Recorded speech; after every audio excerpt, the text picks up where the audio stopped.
Create a YouTube video using this script. Table of contents.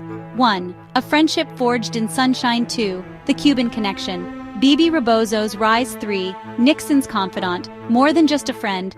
4. Whispers of mob ties, shadows over paradise. 5. The curious case of the $100,000 donation. 6. Lenzner's pursuit, unraveling a web of intrigue. 7. Holding hands and hush money, rumors run wild. 8. Loyalty's price, Rebozo's unwavering support. 9. An enduring enigma, history's unanswered questions, written by Don Folsom, Nixon's darkest secrets, and John Oliver, Last Week Tonight.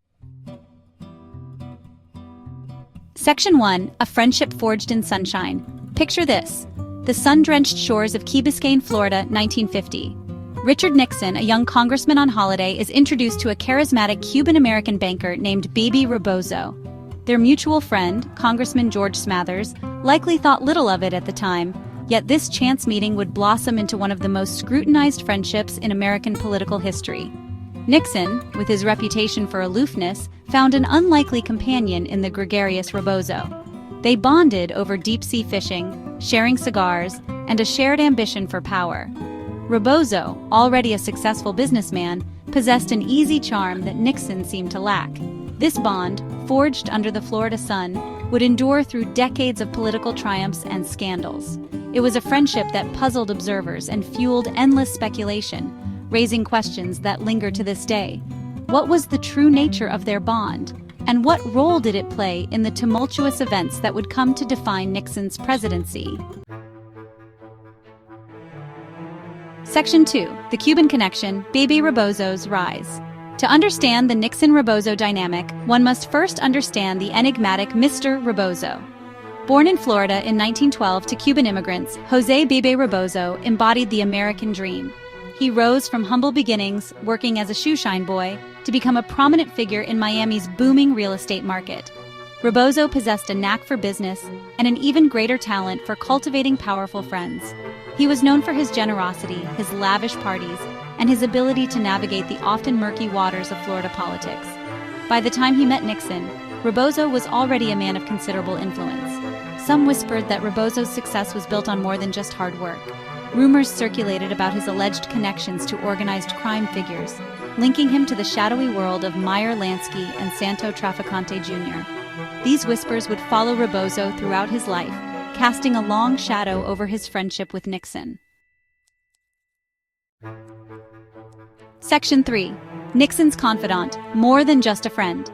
As Nixon climbed the political ladder, from senator to vice president and eventually president, Rebozo remained a constant presence by his side. He was far more than just a golfing buddy. He was Nixon's confidant, his financial advisor, and a gatekeeper to the president's inner circle. Aides noted the unusual dynamic between the two men. Nixon, famously guarded and suspicious, seemed to let down his guard around Rebozo.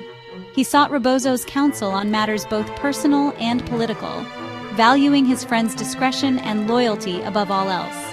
The nature of their relationship became a subject of much speculation. Some whispered of a deeper connection, fueled by late-night meetings, shared vacations, and Nixon's often awkward displays of affection towards his friend. Don Folsom, in his controversial book Nixon's Darkest Secrets, even suggested a romantic connection, citing eyewitness accounts and circumstantial evidence. Section 4. Whispers of mob ties, shadows over paradise. Rebozo's alleged ties to organized crime figures cast a persistent cloud over his friendship with Nixon. While never charged with any wrongdoing, Rebozo's name surfaced repeatedly in investigations into mafia activities in Florida. His bank, the Key Biscayne Bank, was rumored to be a haven for illicit funds, a claim Rebozo vehemently denied. One particularly damaging allegation involved Meyer Lansky, the notorious mobster who was said to have helped finance Rebozo's business ventures. Lansky, known as the mob's accountant, was a powerful figure in the underworld, and his alleged association with Rebozo raised serious questions about the banker's judgment, if not his ethics. These allegations, though never proven, provided ample fodder for Nixon's political opponents. They painted Rebozo as a corrupting influence, a conduit between the White House and the criminal underworld. The Nixon administration dismissed these claims as baseless smears, but the damage was done. Section 5. The curious case of the $100,000 donation. The Nixon-Rebozo friendship became further entangled in controversy with the discovery of a $100,000 cash donation from Howard Hughes, the eccentric billionaire, in Rebozo's safe deposit box. This revelation, which surfaced during the Watergate scandal, raised serious questions about potential violations of campaign finance laws and whether Rebozo was holding funds for Nixon illegally. The money, delivered in 2 installments, was purportedly a contribution to Nixon's 1968 presidential campaign. However, the timing of the donation, its unusual form, cash in a suitcase, and Rebozo's reluctance to explain its origins all raised red flags. Rebozo insisted the money was a personal loan from Hughes, intended for Nixon's personal use. However, no documentation existed to support this claim.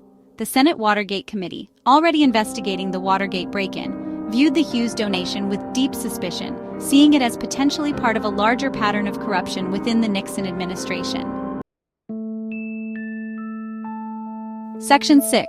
Lenzner's Pursuit: Unraveling a Web of Intrigue.